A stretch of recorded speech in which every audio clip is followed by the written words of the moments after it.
So some new exercise that you can work on a few times per week. Start off with your foam rolling as prescribed before, where you work on extending that mid back for about a minute or two, hitting different segments of your spine. If you feel really loose and limber, spend less time. If you're feeling extra tight, spend some more time. Second exercise I want you to do. This is going to be for thoracic rotation with arm reaching. I want you to go into a kneeling position, reach one arm down to the ground and one arm up and back. Don't move into pain. Just make sure you're feeling that good stretch. And again, I don't have to have any conversations with you about pain. You know what's too much and what is just right. But really try to focus on turning your chest, palm to the sky, working on that mid-back rotation with arm reaching out to the side. I would say work on each side 6 to 8 times, switching your legs and then completing again. The next exercise is going to be with the TheraBand that I gave you. What I want you to do is attach it onto a fixed object somewhere around waist or chest height. And what I want you to do is pull it back. I'm going to raise my camera angle a little higher here. We're going to do a pull back and press though. So what's going to look like is I'm going to pull my band back so that my forearm, I'm going to bring it down here, my forearm is vertical. Then once I feel the tension in the back of my shoulder, I'm going to maintain that forearm being vertical as I press up. So the higher that I press up, the more that my external rotators want to give out and my hand fault like this, which is going to pinch that rotator cuff, irritate the labrum. We want to work on maintaining external rotation strength in a more outstretched overhead position and then back down. You'll also notice that your back wants to arch. The higher you go up, try to keep your back flat by pulling your belly button in. I'd say doing this one at least 12 times on each shoulder would be a great idea. If it's feeling kind of pinchy, just step in, create more slack in the band. Another thing you can also do is don't bring your arm in line with your body. Keep it a little bit in front of your body. Being in this plane of kind of like that scaption plane right through here might just be a lot more comfortable for your shoulders right now. But play it by ear. Make sure it feels challenging but doable.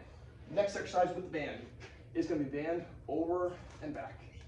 So taking your green TheraBand, create a little bit of tension in the band, and then try to bring it back behind your head and then down. All right?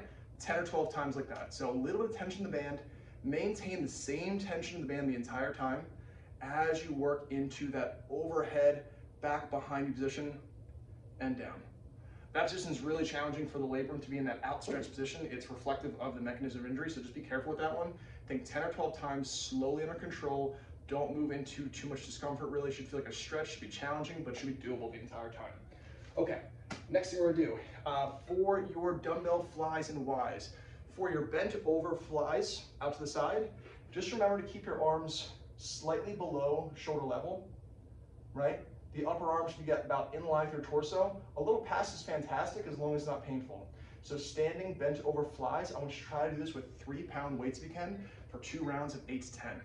For the bent over Y, this position right here, trying to get your upper arm in line with your torso with a thumbs up position. I wouldn't suggest palms down position, probably a little too internally rotated this time.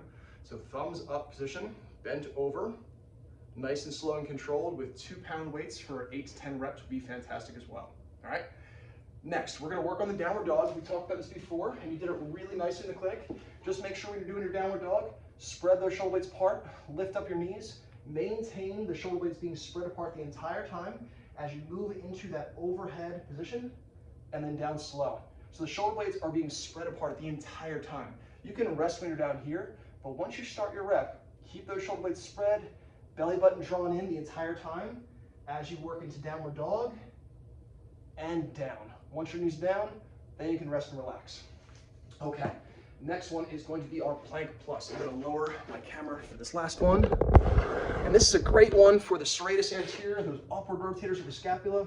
Right now, your right shoulder is kind of pinned down, the scapula is kind of pinned down in that protective mechanism. This is going to work on that upward rotation of the scapula in a pressing manner. So, here's what it's going to be. We're going to go on our forearms and on our knees to start off with to make sure we're nice and comfortable with this one. Belly button is drawn in, knees are kind of pulled in together, hips are tucked underneath us like we're trying to hold in going to the bathroom. Bring your chest down and then push away, spreading those shoulder blades apart.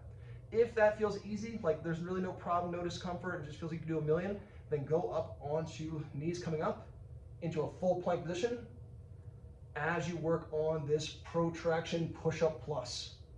All right, and I'd say if you can do like 2 or 3 rounds of somewhere between like 6 and 10 reps, that's fantastic. Just make sure you're not moving into pain, okay?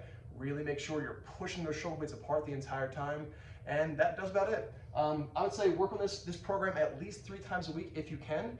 If it's starting to become too uncomfortable, go back to the first round of exercise I gave you, and I'll see you in about a week. Thanks and good luck.